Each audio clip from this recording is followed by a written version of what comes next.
Mana oldimga keladigan mijozlar men o'qimaganman, men bilmayman deb aytishadi. Bundan ota-onasidan, yaqinlaridan xafa bo'lishadi. Men aytaman, xo'p, shunday ekan. Taqdir taqozosi bilan siz shunaqa oilada katta bo'libsiz ekan. Lekin hozirchi?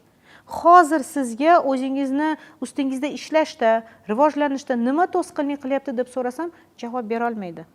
Va nima uchun siz bo'lmasam boshqalarni ayblaysiz yoki boshqalardan xafa bo'lasizki, meni o'qitmabdi degan.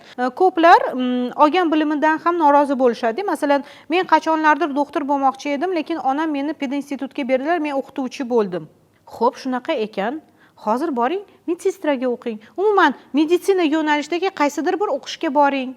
To'g'rimi? Yoki men o'zi tikuvchi bo'lmoqchi edim, lekin onam parikmaxirga berdilar. Men parikmaxir bo'ldim, shu bilan bo'ldi, vaqtim o'tdi deydi. O'zini o'zi oqlaydi, komfort zonasidan chiqgisi kelmaydi, qurbon pozitsiyasida o'tiradi va yangiliklarga o'zini yopadi. Ya'ni bu o'zini intellektual chegarasini o'zi avvalambor hurmat qilmaydi degani, ya'ni buzadi degani.